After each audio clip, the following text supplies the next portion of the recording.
Alors, quand on doit faire une présentation comme ça, on doit faire des choix, hein, parce que c'est toujours... donc, celui qui fait la présentation, il a l'avantage de faire les choix. Par rapport à la diapositive précédente que nous a présentée le professeur Durand, il y a un certain nombre de grands défis qui sont là, que je n'ai pas repris parce que je suis davantage placé dans une logique prospective. Par exemple, le grand défi sur la qualité et la sécurité des patients, il est évident qu'aujourd'hui, c'est de façon constante, dans tous les environnements, un élément important. Je ne l'ai pas repris parce que je me suis davantage projeté sur qu'est-ce qui va, demain, affecter de façon majeure la manière dont les services de santé vont être organisés. Et c'est autour de cette thématique que j'ai essayé de mettre en avant 7. Bon, c'est le choix que j'ai fait, j'aurais pu en choisir 6, j'aurais pu en choisir 8. Mais j'ai essayé, ceux que je mets en avant correspondent, parce que comme l'a indiqué le professeur Durand, là où je suis, j'ai l'avantage d'être un peu sur un observatoire, puisque je suis en interface avec les fédérations hospitalières, hein, la Fédération internationale des hôpitaux et l'organisation fêtière, qui depuis 1929 regroupe comme membres les organisations, alors les choses ont changé, hein, les systèmes de santé ayant évolué beaucoup. Au départ, on était la maison des associations hospitalières. Maintenant, on est la maison des organisations en charge des services de santé. Alors, dans certains pays, ce sont toujours des associations hospitalières, mais dans d'autres pays, ce sont des associations des collectivités territoriales, quand la santé a été complètement dévolue, hein, donc la responsabilité de l'offre de santé dévolue à des collectivités territoriales, comme c'est le cas, par exemple, dans un pays comme la Finlande ou le Canada. Et dans certains pays, c'est toujours le ministère de la Santé, parce que l'offre de santé reste principalement entre les mains des ministères de la Santé qui assurent cette double fonction de régulation et de prestataire de services.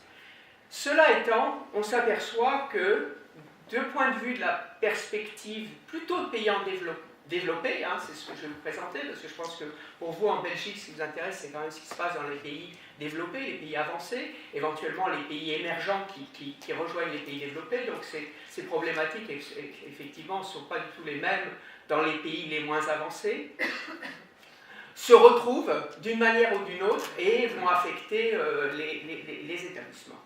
La deuxième chose, comme l'indiquait aussi fort justement le professeur Durand, quand on parle d'hôpital, on parle de structures qui sont d'une grande diversité. Hein. Je prends souvent l'exemple de dire, bon, c'est comme les mammifères, hein, entre la souris et la baleine, on fait tous, ça fait partie d'une même espèce, mais si on regarde un peu dans le détail, on est dans des logiques très très différentes. De la même manière, entre un hôpital rural de petite dimension et un grand CHU, bien que tous les deux portent le nom d'hôpital, on est dans des logiques assez différentes. Donc là, je vais plutôt me concentrer sur ce qu'on pourrait appeler des structures hospitalières de taille moyenne ou grande, et plutôt urbaines par définition, pour ces 7 facteurs. Alors le premier, bon, c'est pas nouveau, hein, je veux dire qu'on sait très bien que dans tous les pays, la morbidité est avant tout une morbidité de maladies chroniques. Hein. Et on le voit clairement hein, sur le travail qui a été fait par Health Metrics hein, sur la charge de morbidité dans le monde. Et ça, c'est les pays développés. On est à plus de 80% hein, des DALIS qui sont sur ce qui est appelé un non-communicable disease. Je préfère utiliser moi le terme les pathologies de type chronique. C'est pas nouveau, hein, ça, je veux dire, tous les hospitaliers que vous êtes et que j'ai été, on sait très bien que quand on se balade dans l'hôpital, je veux dire, on a principalement cette activité, plus l'activité de traumato et évidemment encore de l'infectieux qui, effectivement, revient hein, avec les problèmes d'émergence et de réémergence de pathologie. Mais le gros est là. Mais ce qui apparaît quand même de manière plus importante, lié à cette charge de prise en charge liée à la pathologie chronique, c'est bien entendu le vieillissement de la population.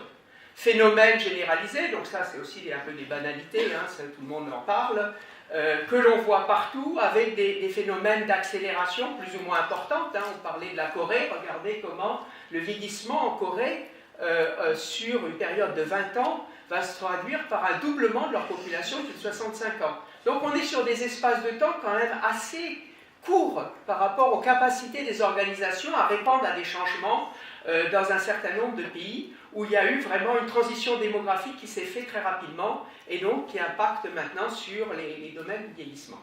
Donc deuxième donnée, bon, tout le monde l'indique, on le sait, beaucoup plus de personnes âgées. Troisième donnée, pour mettre les choses ensemble, c'est qu'on sait de plus en plus qu'il y a clairement un lien, même si il y a des discussions par rapport au fait que ce que l'on constate aujourd'hui n'est pas nécessairement ce que l'on constatera demain, compte tenu du fait de la structure des modes de vie et des attitudes des personnes et de leur état de santé, que plus l'on vieillit, plus le nombre de pathologies augmente. Et donc ce que vous avez à gauche, excusez-moi, ce n'est pas très clair, et c'est une étude qui a été faite aux États-Unis, où on voit donc à 65 ans, c'est la première colonne, en bas, c'est le pourcentage, à peu près 20% de personnes, un peu plus, qui n'ont aucune pathologie majeure, invalidante, qui gêne leur vie fonctionnelle, et en haut, c'est ceux qui en ont 4 ou plus. Et quand on arrive à 85 ans, ce qui est quand même devient de plus en plus une proportion de population importante, les proportions sont complètement inverses, et on a plus de 25% presque de population qui ont au minimum 4 morbidités majeures de type chronique. Et on a à peine 10% de la population qui n'a aucune morbidité. Donc le fait qu'il y ait ce lien est inévitable, inéluctable, et quelquefois, bon, tous les discours contre lesquels je ne vais pas m'élever, mais qui sont nécessaires sur le fait qu'il faut qu'on fasse beaucoup plus de prévention, c'est absolument nécessaire, mais il ne faudrait pas qu'on soit dans un discours d'opposition, c'est-à-dire l'un n'empêche pas l'autre. Donc si d'un côté il faut faire d'énormes efforts en matière de prévention, il ne faut pas pour autant négliger la manière dont on s'organise pour prendre en charge ceux qui ont besoin d'être pris en charge. Avec cet élément, troisième dimension, qui dans les faits, pour comprendre comment on va, qui est une étude un peu ancienne, mais je crois la seule qui a été faite sérieusement sur cette question, qui a été faite sur un très très grand échantillonnage de patients français, même si l'étude a été faite à Lausanne, sur l'évolution à case mix identique sur une période de 10 ans des dépenses de santé, montrant que pour des mêmes situations d'état de santé des populations, on a eu une forte évolution des dépenses de santé liées simplement aux façons dont on fait la prise en charge. Alors, les auteurs de cette étude disent, bon, finalement, ce n'est pas le vieillissement qui est à l'origine de l'augmentation des dépenses de santé, c'est l'évolution des modes de prise en charge. Donc, c'est, je dirais, en gros, le saut technologique. Moi, je dirais que ce n'est pas tout à fait exact, dans le sens où le saut le plus important est justement aux âges élevés. Donc, certes, c'est vrai qu'il y a un saut technologique dans tous les cas, et c'est ça qui augmente les dépenses de santé, mais ce saut technologique dans les prises en charge est d'autant plus important qu'on est sur les âges élevés. Donc la pression sur les coûts de la santé sont considérables. La deuxième chose, et ça fait écho avec ce que disait le professeur Durand, on a des modes de vie qui jouent un rôle majeur dans l'évolution de la charge morbide, et les graphiques que l'on a sur les surcharges pondérales sont particulièrement inquiétants. Alors bon, tous les pointillés, on voit ça avec prudence, parce que tous ceux qui se rappellent des pointillés quand il y avait le début de l'épidémie du sida étaient complètement cataclysmiques, puisqu'on était presque à la moitié de la population de la Terre qui en 30 ans avait disparu à cause de l'épidémie du sida. Donc bon, on peut penser que des politiques publiques vont pouvoir réduire les facteurs d'évolution. Mais la situation aujourd'hui est quand même très très inquiétante et a des conséquences majeures. Donc, dans tous les pays, on a ces phénomènes. Un vieillissement, mode de vie, maladie chronique, mais surtout multimorbidité. Et c'est surtout cet angle que je voudrais mettre en avant, parce que celui des maladies chroniques n'est pas en soi une nouveauté. Et ça va avoir nécessairement une forte pression sur les demandes, même si on fait un effort considérable sur la prévention et sur les modes de vie. Parce que les temps nécessaires pour qu'il y ait un impact des activités de changement de mode de vie ou en matière de prévention ne sont pas des temps courts. Donc il va bien falloir répondre dans 5, 10, 15 ans à venir sur cette pression. Alors qu'est-ce qu'on voit clairement partout dans le monde, et ça je pense en Belgique c'est un élément important aussi des facteurs d'évolution, hein, c'est qu'on va clairement des logiques d'intervention ponctuelle avec des logiques de prise en charge de la santé des populations. Et clairement, hein, dans le discours, on parlait de Medicare, Medicaid et maintenant effectivement la grande réforme aux États-Unis. Les Américains qui étaient complètement dans des logiques d'intervention ponctuelle parlent maintenant de population health.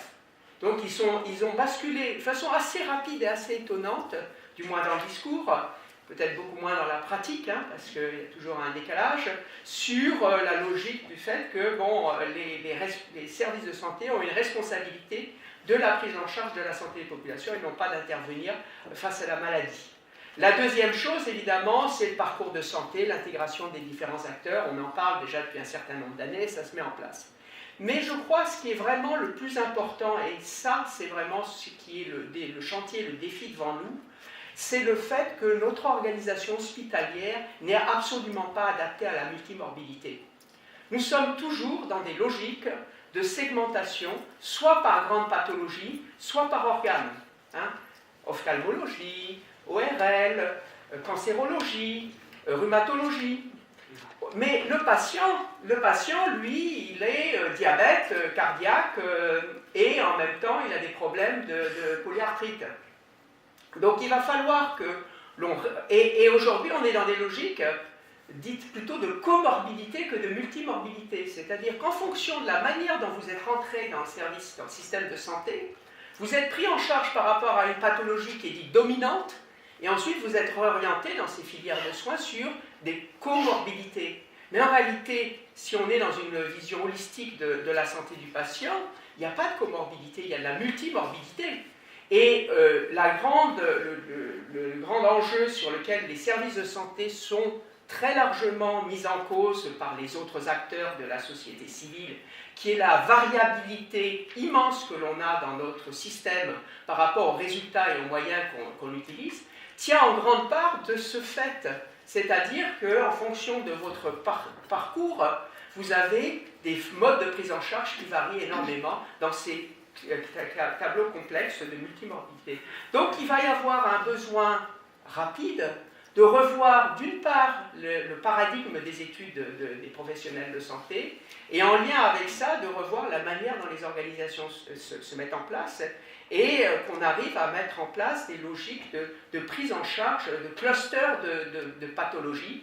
Ce que fait la gériatrie aujourd'hui, qui est souvent considérée comme une spécialité un peu regardée un peu de haut par les autres grands spécialistes, alors que c'est une spécialité essentielle, vu le contexte démographique et épidémiologique, mais qu'on fait de moins en moins. Alors, de ce point de vue-là, en Belgique, c'est certain, en matière de soins de santé primaire, vous êtes parmi les pays les plus en avance avec ces équipes multidisciplinaires de santé, hein, qui existent dans un certain nombre de, je ne sais pas si c'est partout en Belgique, mais en tout cas, il y a un certain nombre de conférenciers de Belgique qui portent la bonne parole dans les conférences internationales sur ces approches multidisciplinaires de santé et qui répondent au premier niveau à ces premiers enjeux. Je vais me dépêcher. Deuxième enjeu, la séquence du génome. Alors là, c'est pareil, hein, ça peut faire un peu science-fiction, dans le sens où, ok, on a fait la séquence du génome, mais ce qui devient un enjeu majeur, c'est que cette séquence devient financièrement accessible. C'est-à-dire entre le fait qu'il c'était du domaine de la recherche très pointue, au fait que maintenant on est capable de faire un génome pour moins de $1000 et les prix vont baisser encore, on va avoir donc la possibilité pour toute personne à sa naissance de faire la séquence de son génome. Ça, c'est un Big Bang, c'est une révolution majeure. Hein. En moins de 10 ans, on passe de la découverte du génome, son séquençage, à une mise à disposition massive, quasiment. Hein. Il va y avoir un marché qui est un marché mondial. Et on voit qu'il y a d'énormes fleurissement de projets sur la médecine génomique, sur le génome. En Europe, il y a pas mal d'activités dans ce domaine. Qu'est-ce que ça a comme conséquence? L'identification des risques de santé sera certainement beaucoup plus poussée. Les capacités diagnostiques accrues. On voit que les thérapeutiques médicamenteuses sont bouleversées avec, lié à ça, donc une médecine personnalisée et donc un nouveau paradigme de la prévention. Parce qu'on n'est plus sur une prévention sur l'ensemble de la population, on est sur des préventions, sur des facteurs de risque individuels beaucoup plus ciblés.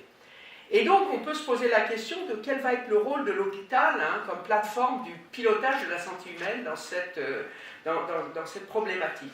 Alors je sais qu'il y a encore un certain nombre de controverses autour de ces questions, mais sachez que par exemple, une école de médecine très connue, qui est celle de Johns Hopkins aux États-Unis, a complètement révisé le curriculum de médecine pour tenir compte de l'approche de la santé avec la problématique du génome et tout ce que ça entraîne sur la possibilité d'avoir une autre logique de facteurs de risque et de réponse à ces facteurs de risque. Donc ça va impacter nécessairement la place et le rôle de l'hôpital. Et donc ça fait partie des choses qu'il faut surveiller, regarder de près, parce que ça va avoir un impact important. Troisième élément, bon, c'est pas nouveau, le virtuel, j'ai pris ce terme un peu général, mais je pense qu'on a eu une accélération très forte du développement virtuel depuis quelques années avec le cloud computing. Ça, c'est clair que là, on a un basculement, parce qu'il y avait quand même d'énormes limites dans les capacités de l'utilisation du virtuel en appui en particulier au dossier électronique de santé de la population, qui là disparaissent avec le cloud computing. Et donc on arrive à une possibilité maintenant technique de mettre en place le dossier électronique du patient. Donc ça c'est potentiellement un changement majeur dans la manière dont l'approche va se mettre en place. Alors avec ça, il y a toutes les conférences, on parle que de ça, du big data. Donc il y a toute la logique de pouvoir faire des analyses secondaires de toutes ces masses de données et pouvoir beaucoup mieux cerner le coût-bénéfice des alternatives thérapeutiques qu'on n'a jamais pu le faire. Donc probablement peut-être travailler sur la variabilité dont je vous ai parlé. Et puis enfin, avec le virtuel, il y a toute la logique du suivi à distance qui amène toutes sortes de possibilités de déporter des prestations et de réorganiser complètement l'offre de santé avec les acteurs.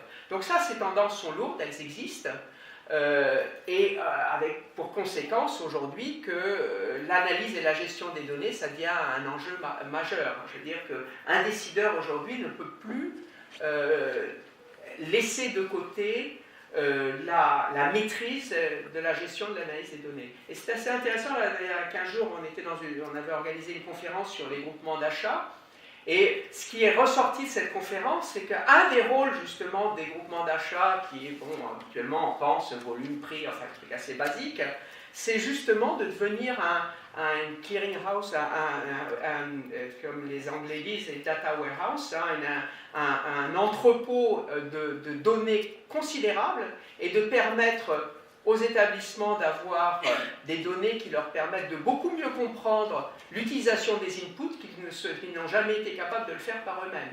Donc on voit clairement que ces questions d'analyse, de gestion de données, ça devient un élément majeur. Deuxième élément majeur, c'est qu'avec le virtuel et toutes les innovations, il ne faut pas manquer ce qu'on appelle les technologies de rupture. C'est-à-dire qu'aujourd'hui, on voit apparaître des nouvelles technologies. Alors, un certain nombre d'entre elles, ça permet de faire mieux ce qu'on sait faire, mais un certain nombre d'entre elles ont pour conséquence de nous obliger à faire complètement différemment.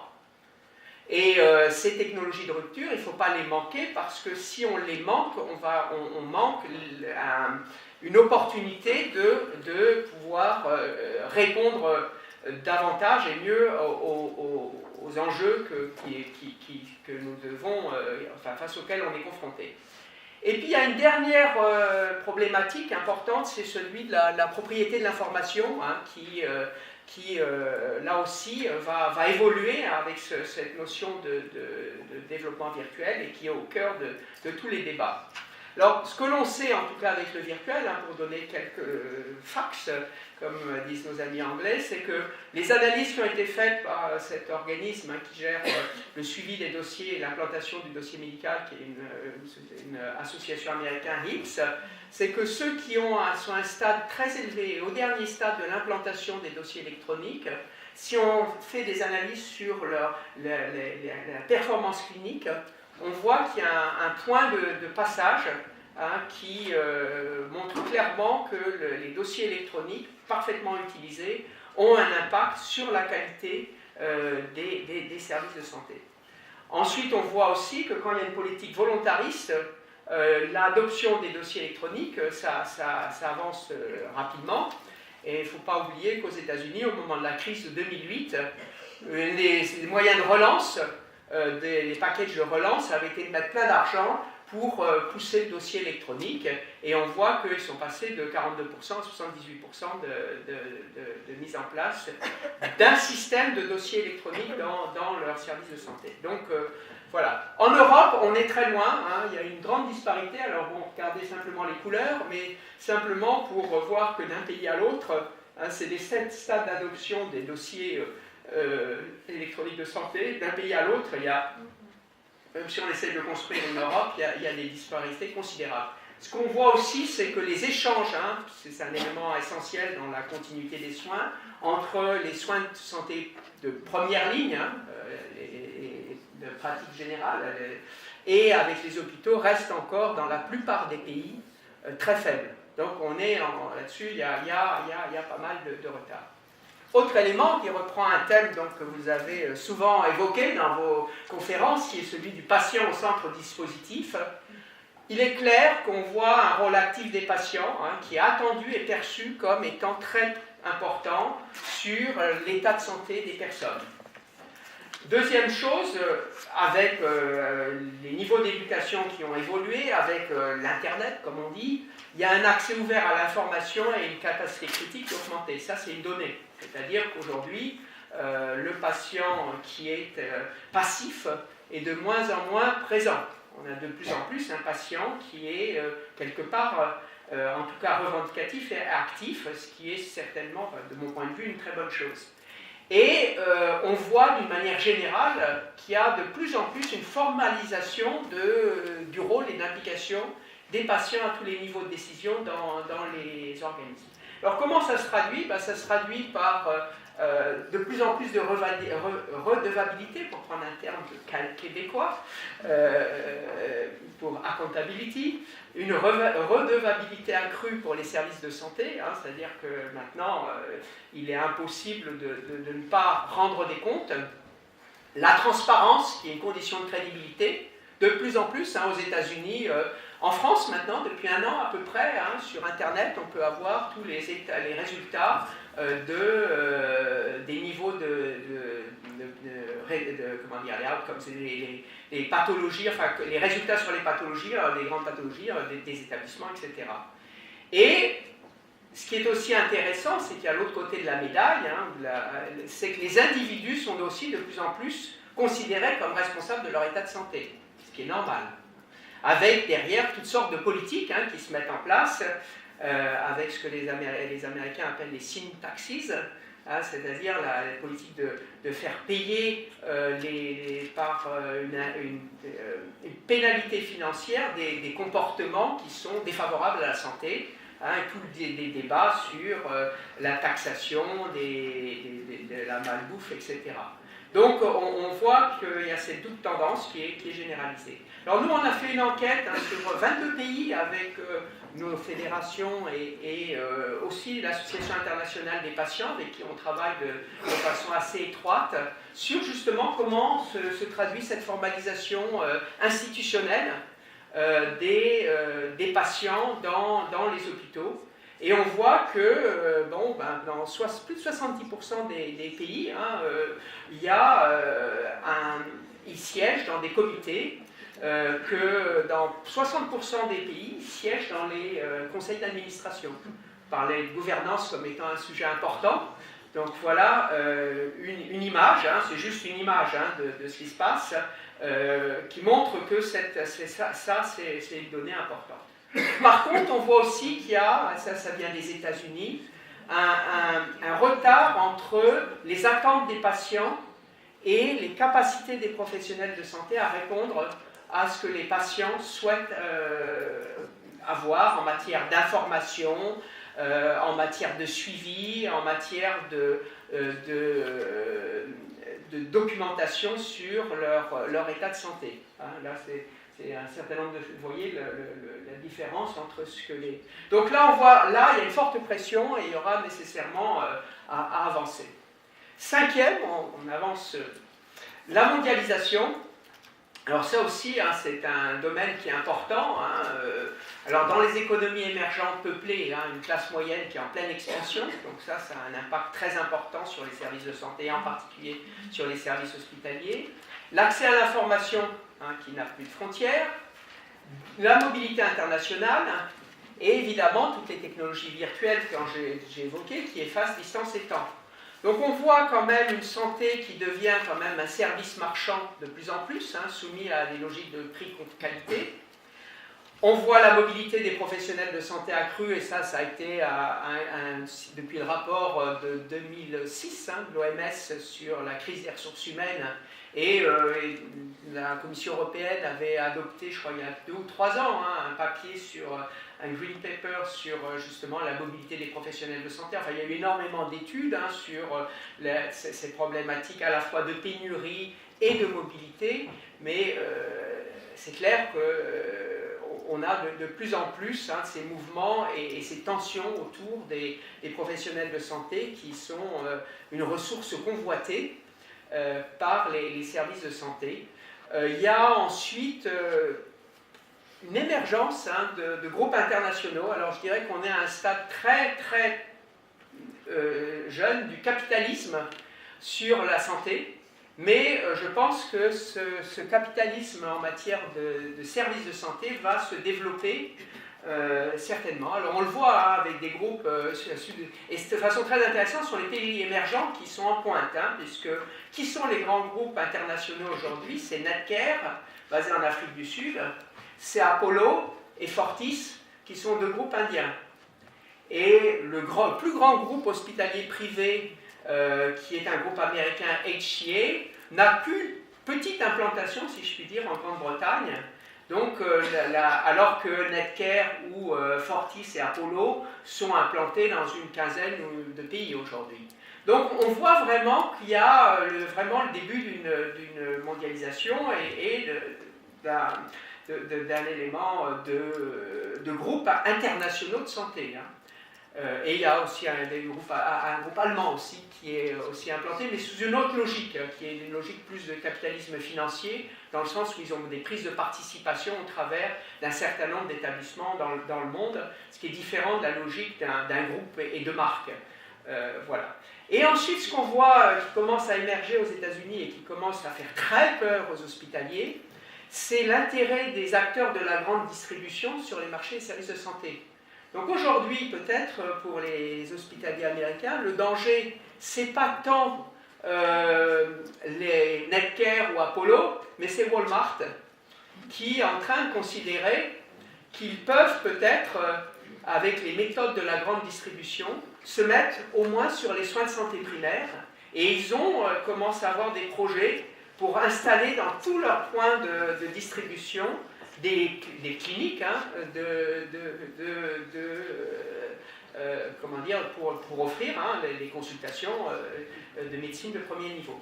Donc là il y a l'évolution. Il y a aussi une deuxième évolution avec les grands de l'Internet qui aussi sont en train de rentrer dans le domaine de la santé par rapport à tout ce qui est le monitorage et la prévention, et qui sont en train là aussi de s'intéresser à prendre des parts de marché majeures sur ces thèmes. Alors vous savez, la nouvelle montre de chez la petite pomme là, qui est censée suivre tous vos paramètres de santé, bon, ben, ça veut dire que derrière, il peut y avoir toute l'infrastructure pour répondre à ça, et qu'ils vont avoir entre leurs mains. Donc là, c'est un phénomène important.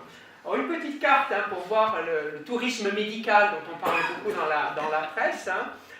Regardez un peu les chiffres. Le gros, c'est sur l'Asie. Hein. C'est clair que ceux qui... Alors, tout le monde fantasme un peu là, pour redorer un petit peu les finances des hôpitaux, à essayer d'avoir les riches patients des pays émergents. Mais aujourd'hui, 93% des Asiatiques restent en Asie. 45% des Américains vont en Asie, 39% des Européens vont en Asie, 95% des Africains et 32% du Middle East. Donc ils ont déjà établi un grand hub, mais on voit qu'il y a une véritable mondialisation des soins. Alors il faut ensuite relativiser. Hein. Il y a un très bon travail qui a été fait par l'OCDE hein, qui a essayé d'estimer à peu près ce que ça représentait en pourcentage des dépenses de santé du pays. Alors évidemment, personne ne sera étonné de voir que le Luxembourg est celui qui achète le plus de soins à l'étranger, vu la petite taille et l'offre qui est limitrophe dans les pays voisins. Mais les États-Unis, sur lesquels le tourisme médical fait l'objet de beaucoup de publications, etc., ça reste quand même des... Bon, certes, la santé, hein, c'est 18% du PIB américain, ça fait beaucoup. Donc 0,04% de 18% du PIB américain, ça fait quand même quelques centaines de millions, si ce n'est pas milliards de dollars. Mais ça reste quand même, à l'échelle du marché, quelque chose de relativement faible. Alors, comment ça va se développer? Je crois que c'est un peu difficile à voir, mais... compte tenu de la multimorbidité que j'ai évoquée, qui est vraiment l'enjeu majeur des dépenses de santé et de la prise en charge des populations, pour ma part, je ne vois pas le tourisme médical être un facteur majeur. Je vois davantage un développement capitalistique de l'offre de santé, c'est-à-dire davantage des groupes qui vont venir auprès des populations, offrir des services. Alors après, il va y avoir toutes les possibilités hein, d'offres virtuelles, bien entendu. Hein, on fait son examen de scan à Bruxelles et il y a un radiologue philippin qui vous l'interprète à 10% du prix d'un radiologue bruxellois. Ça pose pas de problème, ça se fait aujourd'hui tous les jours aux États-Unis. Ce genre de choses, ça va certainement évoluer. Tant qu'il y a une différence importante dans le monde sur les termes de l'échange. La couverture universelle de santé, vous savez que c'est le grand thème international depuis 1 an et demi, 2 ans. C'est ce qui se met probablement, qui apparaît au niveau des Nations Unies pour faire la suite des objectifs du millénaire pour le développement. Donc tout le monde, enfin les grandes agences, l'OMS et la Banque mondiale en particulier, se sont mis en ordre de marche pour la couverture universelle de santé. Alors bon, on pourrait dire ici, c'est une problématique moins importante, mais il n'en reste pas moins qu'il y a une mission particulière des hôpitaux pour les populations les plus pauvres qui est liée à cette couverture universelle de santé, qui reste importante. Il y a certainement dans des pays où, ce qui n'est pas le cas dans les pays avancés, des croissances, une forte croissance des hôpitaux. Et là, on l'a vu il y a des chiffres très clairs sur la Thaïlande. Avec l'introduction des assurances santé, on voit une explosion de l'offre hospitalière. Donc dans les pays qui étaient évoqués par le professeur Durand, là où il y a très peu de lits par habitant, là il va y avoir donc ça veut dire que le marché hospitalier au niveau international va certainement bouger, en tout cas par rapport aux notions d'investissement, par rapport aux notions de fournisseurs, sur ces économies. Et on va voir, et ça touche tous les pays développés, une pression accrue sur les dépenses, parce qu'on a quand même un problème d'espace fiscal. Et ça, on le voit clairement, pas par cette diapo, mais par celle-ci, où on regarde aujourd'hui comment se fait la couverture des populations dans les pays de l'OCDE, en fonction de la nature de la couverture, si on est sur des couvertures relevant des dépenses publiques, ou si on est des couvertures qui relèvent davantage des dépenses privées des ménages.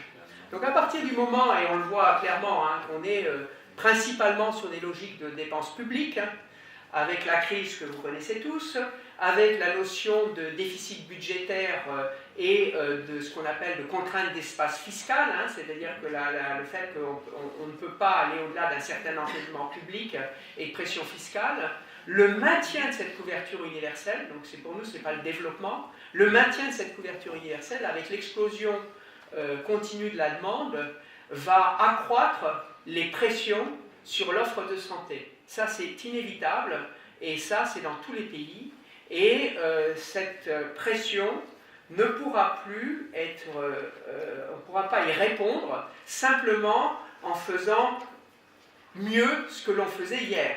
Il faudra faire différemment. C'est pour ça que j'évoquais ce changement de paradigme. Le dernier point que je voulais développer, parce que bon, je crois qu'un certain nombre d'entre vous, vous êtes des personnes qui êtes sur le terrain, avec des problématiques de gestion et un intérêt sur tout ce qui a trait à la gestion, et c'est aussi, je crois, un des objets de ce cycle, c'est le fait que bon, partout dans le monde, hein, du fait de toutes ces contraintes, on cherche l'efficience, hein, ça c'est clair, avec donc des logiques où maintenant on cherche donc le résultat, hein, et non plus alors donc l'activité. Le paiement, de plus en plus, ces systèmes de paiement sont liés quelque part à ce que les Américains parlent value-based financing, hein, c'est-à-dire sur la valeur et non plus sur le volume ou l'activité.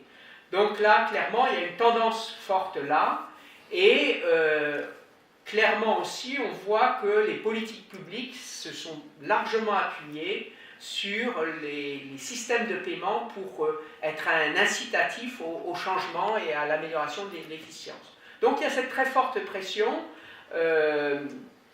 avec quelque part quand même des risques, puisqu'on voit quand même du court terme qui devient un horizon dominant, donc ce qui est quand même un problème par rapport aux changements structurels qui sont nécessaires.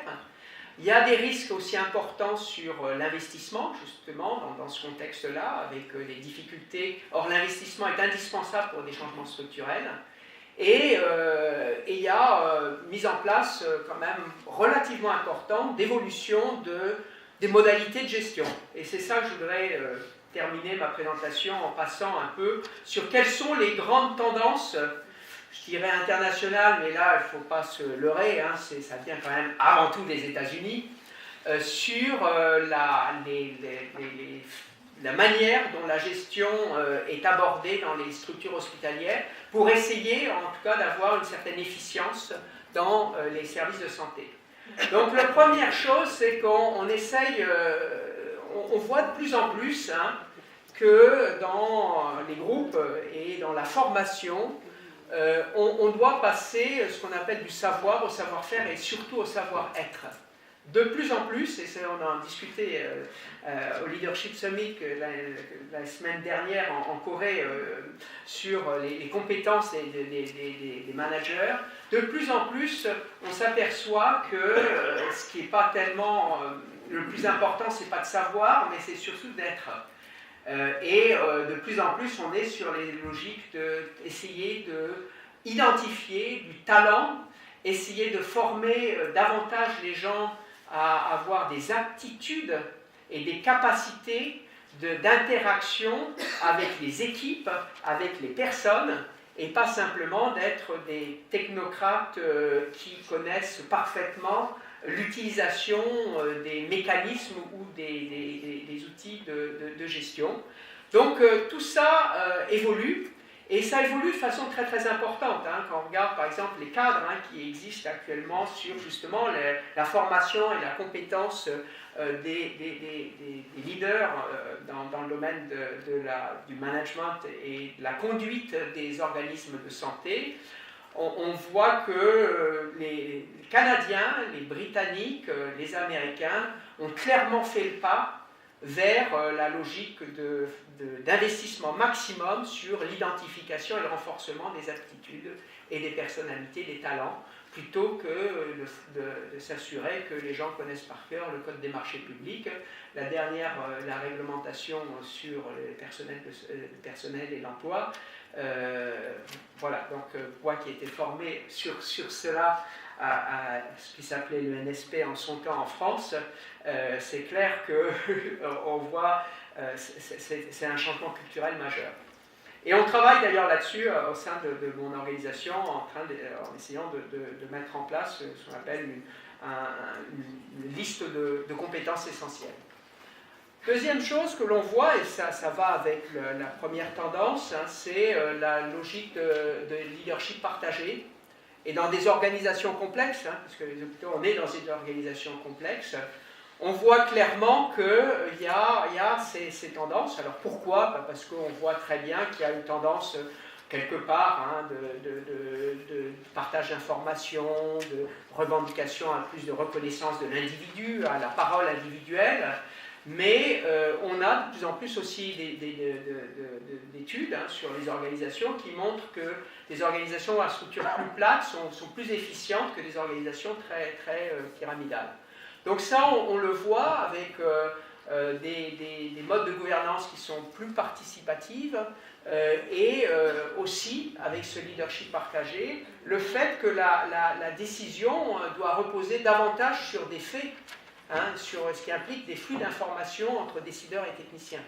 Donc le leadership partagé implique qu'on n'ait pas simplement une vision et qu'il y ait des troupes derrière qui suivent une personne charismatique, ce qui est déjà pas mal, qui a une vision, mais qu'aussi on soit capable de donner des faits, des éléments pour conforter des options que l'on prend. Et aujourd'hui, on ne peut plus naviguer simplement sur l'inspiration, c'est sans doute important, mais il faut aussi avoir, alors ça revient avec toute l'importance des bases de données, etc. Dans les secteurs publics, hein, ça c'est une chose qui est peut-être pas aussi récent que cela, mais on voit clairement aussi que le nouveau management public, c'est-à-dire un management qui se fait non pas simplement sur l'autorité et la mise en place de règles, se fait davantage sur des logiques de coopération, collaboration, coproduction, ce qui a quand même un avantage de clarifier et d'améliorer le management des organismes publics. Alors ça, c'est une chose intéressante parce qu'il y a aussi tout ce débat international autour du fait que, est-ce que finalement, il ne faut pas remplacer hein, les organisations publiques par des organisations privées, parce que, par définition, les organisations publiques, génétiquement, sont incapables d'être efficientes. Avec ces éléments de nouveau management, on voit qu'il y a un développement de l'efficience aussi dans des organismes publics, ce qui est important compte tenu de la dimension de bien public de la santé, pour lequel, quelque part, les logiques privées, qui sont quand même avant tout axées sur les incitatifs du marché, ne fonctionnent pas toujours. La dernière chose, et c'est ma dernière slide sur ça, c'est on doit gérer une accélération du changement. Ça, c'est quelque chose qui est aussi inévitable. Hein. Le changement a toujours été compliqué, mais on voit qu'il y a une accélération du changement, et on voit que donc, des nouvelles approches, hein, qui ne sont pas si nouvelles, mais qui ont quelques années, mais qui ne sont pas encore complètement développées systématiquement dans le domaine des services de santé, apparaissent, et pour lequel bon, il faut pouvoir répondre. Donc ça veut dire qu'aujourd'hui, on doit être dans des logiques de développement professionnel continu, hein, ça c'est essentiel, il n'y a plus aucun professionnel qui peut vivre sur les acquis d'une formation. On doit être en permanence soi-même à la recherche de l'information, en alerte, et soi-même être responsable de sa propre formation et non plus être un acteur passif. Il faut avoir nécessairement des capacités de pensée critique. Alors bon, dans certains pays c'est plus facile que dans d'autres, hein. Et nous on fait un cycle de formation dans les Émirats Arabes Unis, et quand on essaye de pousser les thèmes de pensée critique, c'est pas évident, hein, quand vous avez une culture qui est avant tout une culture par définition, je dirais, bon, je suis enregistré féodal, mais bon, c'est un mode d'organisation, hein, sans porter un jugement de valeur, c'est un mode d'organisation. La pensée critique est quelque chose qui fait partie des innovations disruptives, comme disent les Anglais. Donc voilà, désapprendre, ça devient aussi important qu'apprendre, hein, parce que la phase d'arbre qu'on faisait hier n'est pas la manière dont on fera demain. Et on doit, face à cet immense mouvement, essayer de discerner ce qui est essentiel. Et ça, c'est très compliqué, parce qu'on peut être tous très attirés par des nouveautés, des choses qui semblent pleines de promesses, et donc concentrer son énergie sur donc, ces nouvelles activités, alors qu'elles peuvent nous conduire dans une impasse. Donc il faut pouvoir discerner assez tôt ce qui est prometteur de ce qui n'est pas, ce qui n'est pas du tout évident. Ça, c'est juste un exemple de lean management au Canada et en Irlande sur un certain nombre d'établissements de santé qui montrent qu'il y a quand même ces nouvelles méthodes apportent des gains en efficience. Alors après, bon, comme tout ce qui est mesuré comme ça, on peut toujours contester. Et donc la dernière slide pour terminer mon intervention, c'est de dire, bon, ben, toutes ces tendances, quel va être le rôle de l'hôpital demain? Alors bien loin de moi de vous donner le moindre perspective. Hein, tous les futurologues, si on les lit 10 ans ou 15 ans après, on a 90% de chances de rigoler parce qu'en général, ce qu'ils ont prévu ne s'est absolument pas mis en place. Mais je crois qu'aujourd'hui, on se doit de se poser des questions et certainement les réponses varieront au sein même d'un même pays et certainement entre les pays. Et ça c'est une espèce de modèle que j'ai un peu développé pour dire, voilà, quels sont les domaines sur lesquels il faut qu'on se pose des questions, sur quel est le rôle et quelle place l'hôpital doit occuper demain. Donc il y a tout un volet sur le bien-être, c'est-à-dire qu'aujourd'hui c'est garder le bon état de santé, et donc sur l'éducation et la formation de la santé. Il y a tout un volet, on en a parlé en particulier avec le génome, sur le patient à risque, et déjà qui est identifié aussi sur les facteurs de risque qu'on connaît, donc qui est important par rapport à l'investigation suivi du patient.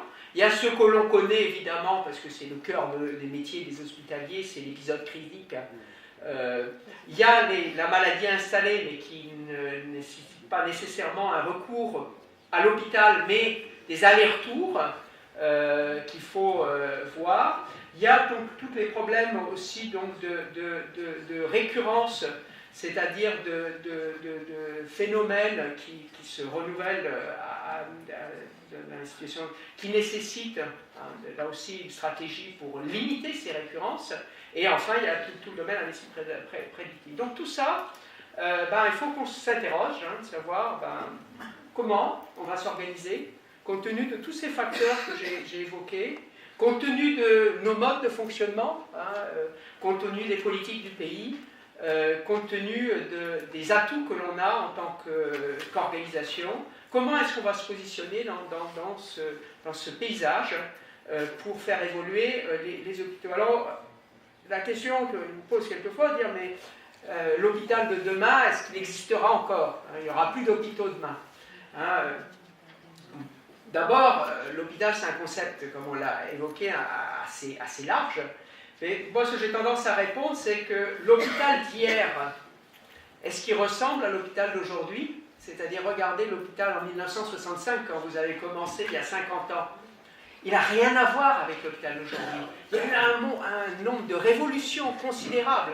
Donc, il est certain que ce qu'on appellera hôpital ou structure de santé demain n'aura rien à voir avec ce que c'est aujourd'hui. Mais moi, je suis persuadé que demain, il y aura toujours des structures de santé pour la prise en charge des patients. Elles auront une autre forme et d'autres missions. Je vous remercie.